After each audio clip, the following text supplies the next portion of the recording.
is a problem that is slightly more challenging than the things that we've done before, so I would like to go over it in a detailed manner and see how we can make sense of everything that is included in this problem, because it is truly a remarkable analysis that we can do here. Let me read it for you first. Starting from rest, a 64-kilogram person bungee jumps from a tethered hot air balloon 65 meters above the ground. The bungee cord has negligible mass and on stretched length 25.8 meters. One end is tied to the basket of the balloon and the other end to a harness around the person's body. The cord is modeled as a spring that obeys Hooke's law with a spring constant of 81 newtons per meter, and the person's body is modeled as a particle. The hot air balloon does not move. Express the gravitational potential energy of the person-Earth system as a function of the person's variable height, y, above the ground. So, in order to start making sense of this, perhaps the best strategy is to start by picturing the ground and the balloon above, or at least the position of the person as a particle. Let's say that this particle represents the jumping person. Of course, this person starts from a given height, so we might want to establish a coordinate axis that we are naming y with a positive direction up. Its initial position is 65 meters, and we establish that the ground is 0 height. And of course, as the person jumps, it first falls in free fall with an acceleration of 9.8 meters per second, but then the cord starts pulling upward because the cord becomes taut when it reaches its natural length of 25.8 meters per second. So eventually, hopefully, this person is going to stop and then come back up some distance. So the idea is that your gravitational potential energy is equal, as usual, as to the product of mass times gravitational acceleration times the height that the person has. Because that height is variable, we establish that it is a variable y. So your gravitational potential energy is a function of y equals to mgy, where your y starts at 65 meters and it should reach some point above 0. Let's establish for the time being that y is between 0 and 65. Then the whole point of this situation is that your gravitational potential energy is decreasing over time. Now we can picture that in a graph if we consider the following ideas. This graph represents the height on the horizontal axis, the height is in meters, and the energy that the person has, which is on the vertical axis, in joules. Now I have here in blue the function mgy.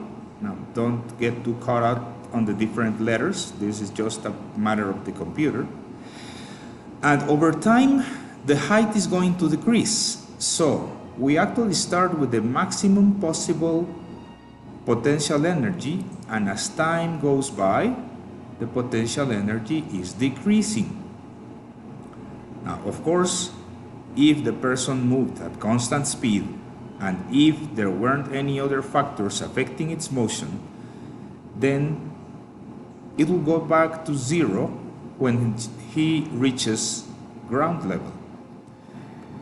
So the way that this is drawn represents what is happening temporally speaking. We start out with a maximum potential energy, and as time goes by, the potential energy decreases. The maximum potential energy is given by the value 40,768 joules, which is actually just the mass, 64 kilograms, times 9.8 meters per second squared, times 65 meters of height. So, this is the gravitational potential energy, and as we said, it is a function of height. So this will be your answer for part A. Express the gravitational potential energy of the person-Earth system as a function of the person's variable height y above the ground. Next, they request that you express the elastic potential energy of the cord as a function of y. And here we have a little problem, because if this again represents your coordinate y-axis, and you know that you are expected to go from 65 as a maximum to 0, well, it just so happens that the cord is not stretched the whole time. During a whole distance over here, the cord is very slack. What is that distance? It is actually the length of the cord. As they say in your problem, the unstretched length is 25.8 meters. So as long as you haven't gone down 25.8 meters yet, the cord is not pulling on you. You have some elastic force after those 25.8 meters. But since this is a displacement, we would like to know what is the position that corresponds to this displacement. 65 meters minus 25.8 meters is equal to 39.2. So, what are we saying here? What we're basically saying is that when your position y is between 39.2 and the maximum 65 meters, there are no forces on the cord, and therefore your elastic potential energy is 0. After that, when you go below 39.2, then your cord is a little stretched, and the distance that it has been stretched is the difference between those two positions, 39.2 minus the value of the position y that is supposed to be smaller.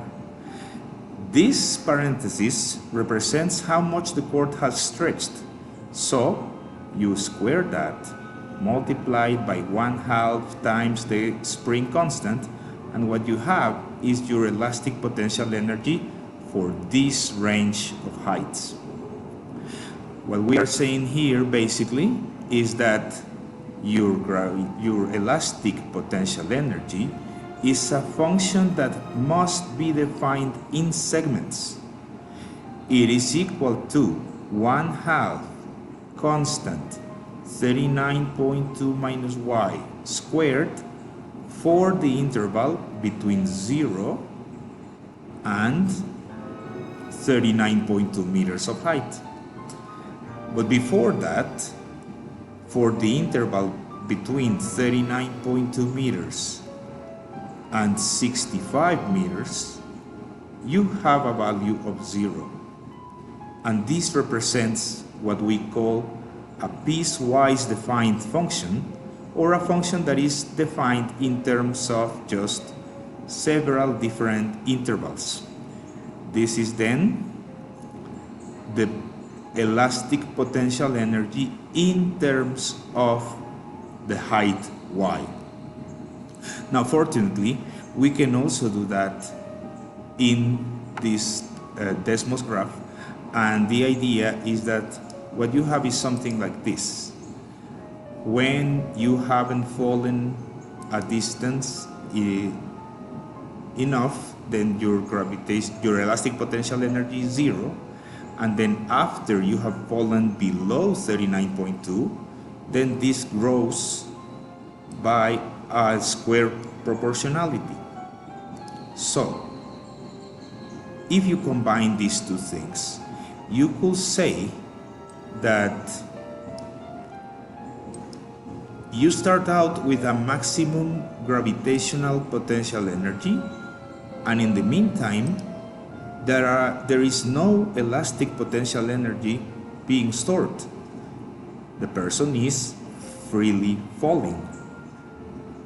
Its acceleration is 9.8 meters per second squared. But once you go below 39.2 meters of height, then this person starts braking because the elastic force is pulling him upward. Therefore, you don't actually have this behavior for the person. He is not necessarily going to reach zero height. What this means for our situation is that once you go down to part C, express the total potential energy of the person, core, Earth system as a function of y, then you have to include the two potential energies that we have been talking about here. You have to include, as part of your whole potential energy, the gravitational potential energy plus the elastic potential energy. Fortunately, they are both in terms of the height y, and so you can simply combine them.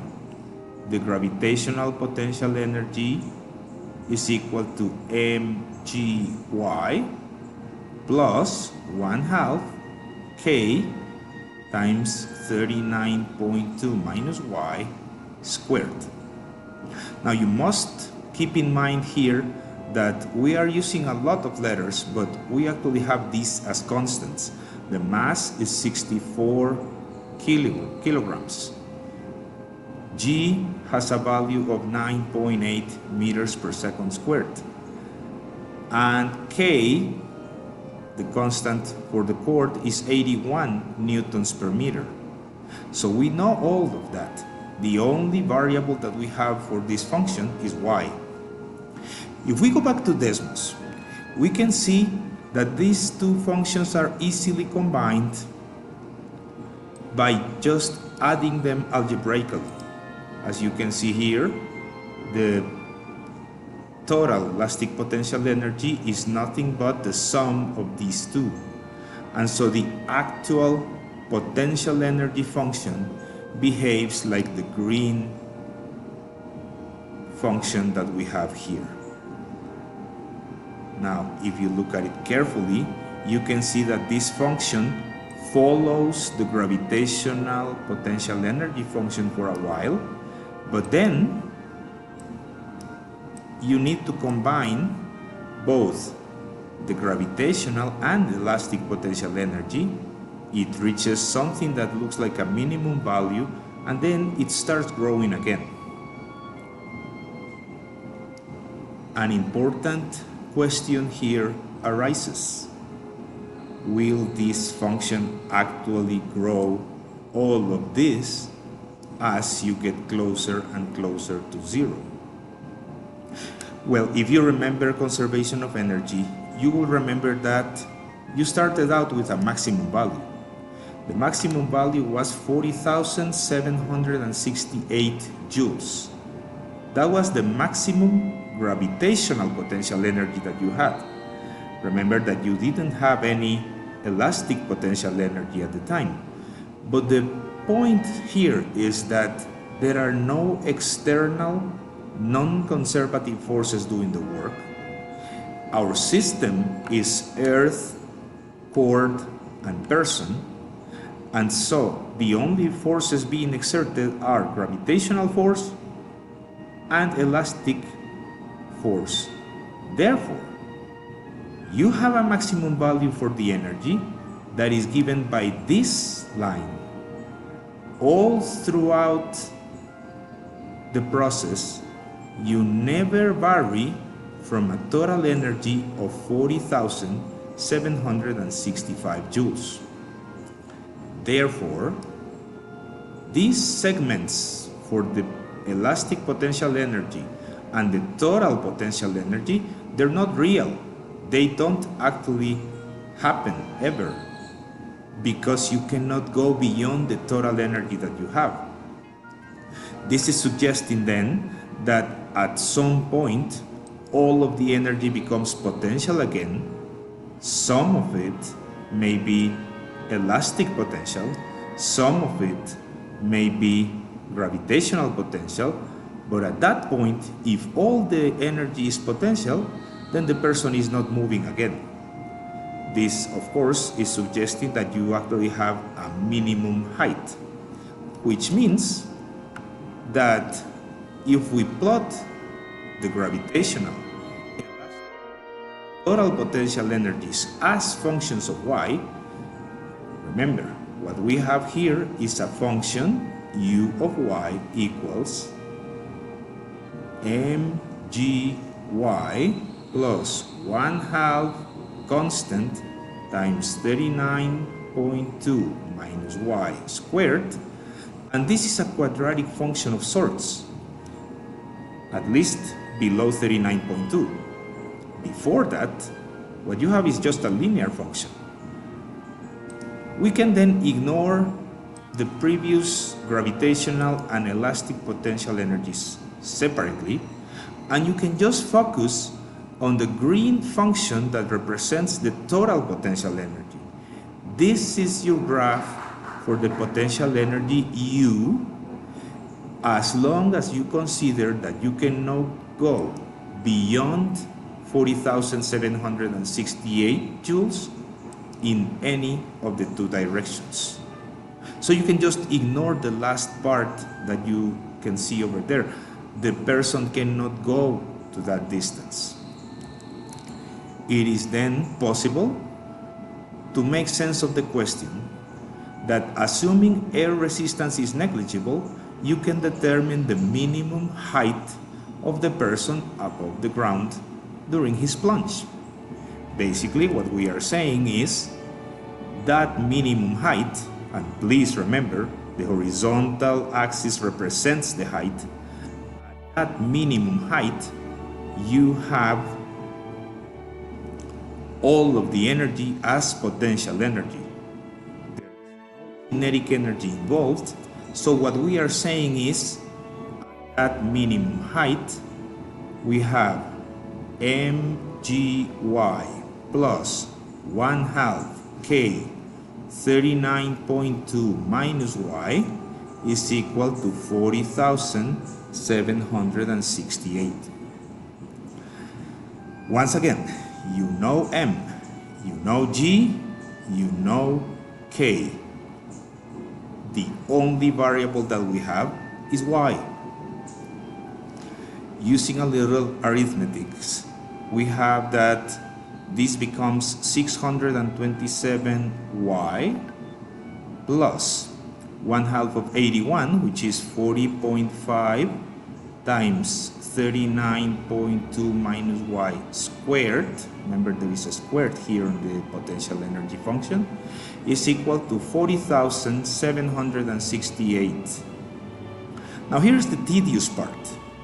You actually have to do a lot of work here, but if you rearrange this and simplify it, what you have is the quadratic equation 40.5 y squared minus 2,548 y plus 21,465.92 is equal to 0.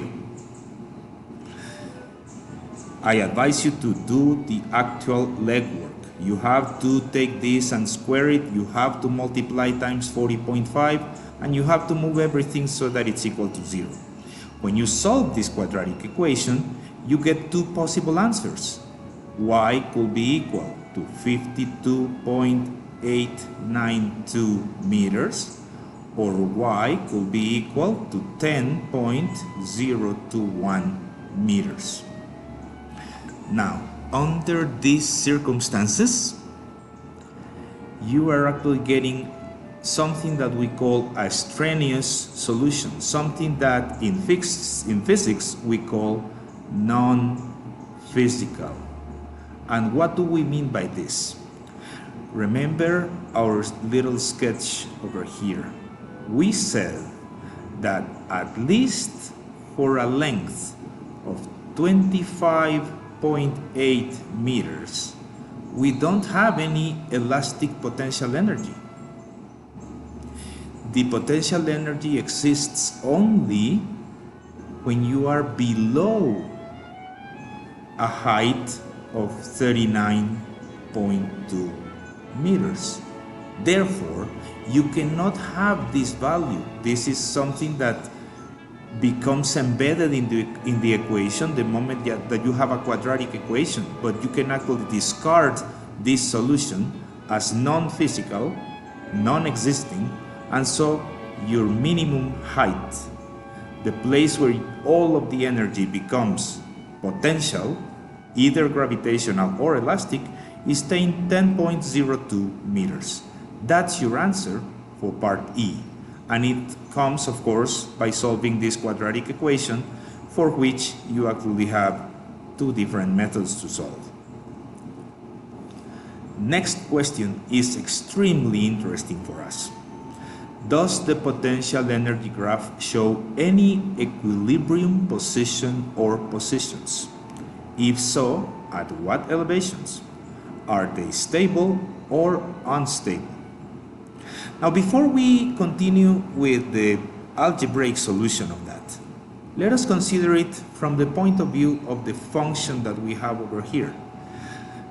This is a potential energy function. So if you look at it, you can remember that the potential energy function is such a function that the negative of the derivative of this potential energy has to be equal to the conservative forces that we are considering in the system. This means that the force is determined by the opposite of the slope. Now, in this straight line part, it wouldn't come as a surprise that this slope is actually the force mg, the gravitational force, because it is the only force acting over there. This becomes a curve because now you are combining gravitational force with elastic force. But then, where do we have equilibrium? Well, the only place where we can actually have it is where the slope becomes zero. And the slope becomes zero where you have a minimum value for this.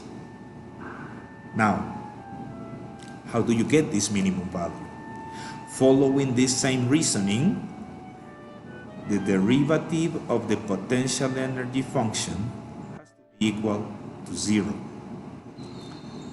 Now, you could say, from a physics point of view, that this is the place where actually the gravitational force and the elastic force are equal to each other. But it is much more fun to derive that idea from this derivative. Remember that this is the function that we're talking about, mgy plus 1/2 k 39.2 minus y squared. If we derive this function, well, the derivative of a linear is a constant, mg. You can notice that that is actually the gravitational force. And using the chain rule, you have here plus the constant k times 39.2y, 0.2 minus y,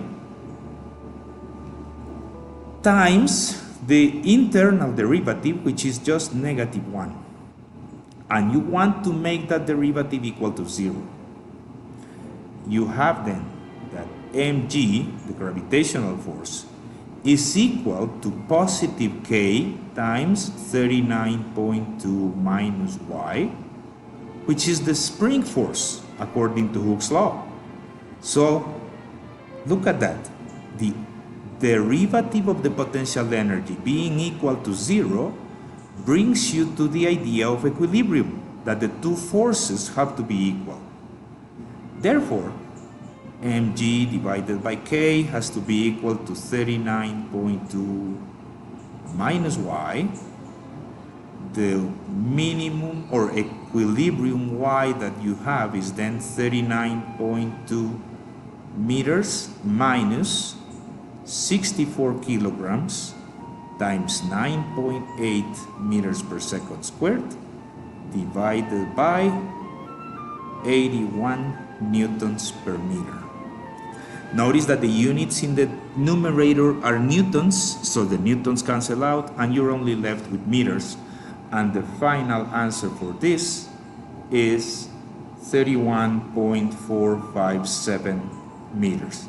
Please make sure that you pause the video and check this, and then we'll continue with the graph. Now, if you look at this and just click on the point that represents the minimum, it actually gives you this height, 31.457 meters.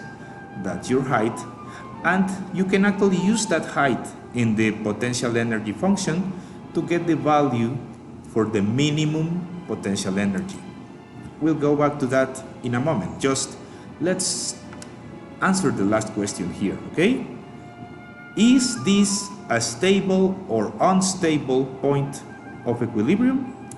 Well, you can look at the graph and see that on the left side, you're going to have a negative slope, which means that the force is going to be positive, pointing towards the right.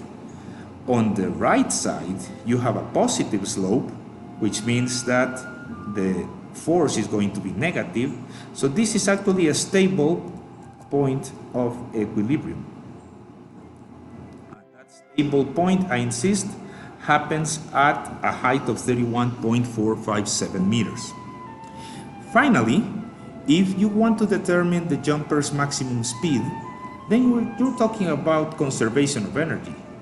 And you're saying that the potential energy plus the kinetic energy is equal to a total of 40,768 joules. You can actually graph the kinetic energy as the difference between the total energy minus the potential energy you have. Now, it is easy to see that just at the point where you have the minimum potential energy, you have a maximum kinetic energy, and then it's easy to see that the maximum kinetic energy that you're going to have is 18,610 joules. Substitute that with the formula for 1/2 the mass speed squared, and you get a final speed of 24.1 meters per second. So this is how you use conservation of energy and graphing to do this analysis.